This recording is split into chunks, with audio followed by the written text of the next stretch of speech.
इस सवाल में आपको दे रखा है कि एक बॉब रस्सी से बंधा हुआ है और वर्टिकल सर्कुलर मोशन कर रहा है।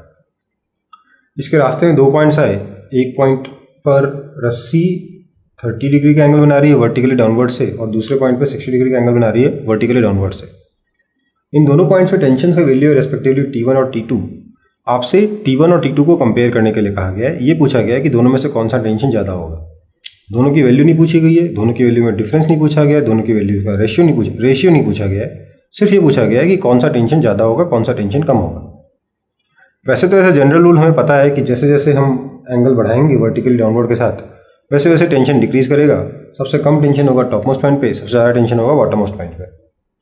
पर फिर भी अगर हमसे कंपेयर करने के लिए कहा गया है तो हम एक काम करते हैं, थोड़ा सा अंदाज़ा लगा लेते हैं कि क्या कौन ज़्यादा होगा कौन कम होगा। इसको सॉल्व करने के लिए मैंने पहले से यहाँ पे वेलोसिटी मान रखी है v1 और यहाँ पे वेलोसिटी मान रखी है v2।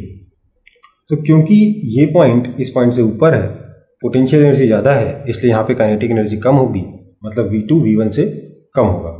तो हम कह सकते हैं कि v1 is greater than v2। ये हमें पहले से मालूम है, इसके लिए कुछ दिमाग लगाने की ज़रूरत नहीं है।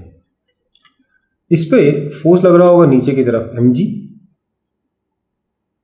जिसका हम इधर कंपोनेंट ले सकते हैं।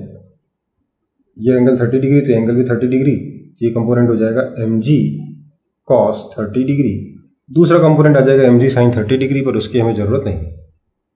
यहाँ पे भी इस पर फोर्स लग रहा होगा mg, इसका भी हम रेडियल कंपोनेंट निकाल लेते हैं। इधर आएगा mg cos 60 डिग्री। इस साइड वाला कंपोनेंट mg sin 60 डिग्री से हमें कोई मतलब नहीं है। अगर मैं फर्स्ट सिचुएशन में बात करूं, रेडियल डायरेक्शन में सेंट्रीपिटल फोर्स के रिक्वायरमेंट को पूरा करूं, तो क्या लिख सकता हूं? T1 minus mg cos 30 degree is equal to m v1 square by l। अगर रस्सी की लेंथ l है तो रेडियस l हो गया।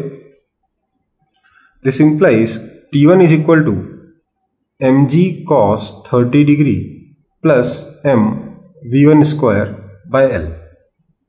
ये रहा आपका इक्वेशन 1। सिमिलरली हम कह सकते हैं कि T2 की वैल्यू कितनी हो जाएगी? ये हो जाएगा mg cos 60 डिग्री, 30 डिग्री की जगह 60 degree, plus m v2 square by l। This is equation 2। अब आप देख सकते हो कि ये mg cos 60 degree it is less than mg cos 30 degree, क्योंकि जैसे जैसे एंगल बढ़ेगा cos थीटा डिक्रीज होगा। सो mg cos 30 degree is greater than mg cos 60 degree. और v1 भी बड़ा है v2 से, ये हम पहले एस्टेब्लिश कर चुके हैं, इसलिए m v1 square by l भी m v2 square by l से बड़ा है। मतलब ये टर्म भी बड़ी है इस टर्म से। मतलब इस T1 के दोनों टर्म्स T2 के दोनों टर्म्स से बड़े हैं। इसलिए हम क्या कह सकते हैं कि T1 is greater than T2। Simple. वैसे एज ए थंब रूल आप याद रख सकते हो कि जैसे जैसे रस्सी ऊपर जाएगी, जैसे जैसे बॉब ऊपर जाएगा, वेलोसिटी भी डिक्रीज करेगा, टेंशन भी डिक्रीज करेगा। अगर कोई एक्सटर्नल एजेंट काम नहीं कर रहा है तो।